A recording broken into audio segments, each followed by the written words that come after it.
الحمدللہ آج ہم ایک ایسے مہینے کی بات کریں گے جسے اللہ تعالیٰ نے حرمت والا مہینہ قرار دیا۔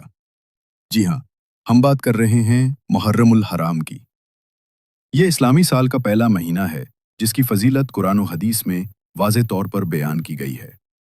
اللہ تعالیٰ سورۃ توبہ کی آیت نمبر 36 میں ارشاد فرماتا ہے، بے شک اللہ کے نزدیک مہینوں کی تعداد 12 ہے۔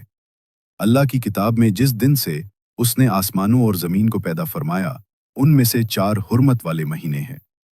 ان 4 مہینوں میں محرم الحرام بھی شامل ہے جسے شہر اللہ یعنی اللہ کا مہینہ بھی کہا گیا ہے۔ رسول اللہ صلی اللہ علیہ وسلم نے فرمایا، محرم اللہ کا مہینہ ہے اور اس میں روزہ رکھنا بہت فضیلت رکھتا ہے۔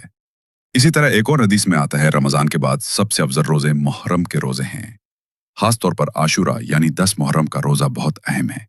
حضرت ابن عباس رضی اللہ عنہ سے روایت ہے کہ نبی کریم صلی اللہ علیہ وسلم نے فرمایا، عاشورہ کے دن کا روزہ پچھلے 1 سال کے گناہوں کا کفارہ بن جاتا ہے۔ محرم صرف عبادات کا مہینہ ہی نہیں بلکہ تاریخ اسلام کا ایک عظیم باب بھی اس مہینے سے جڑا ہوا ہے۔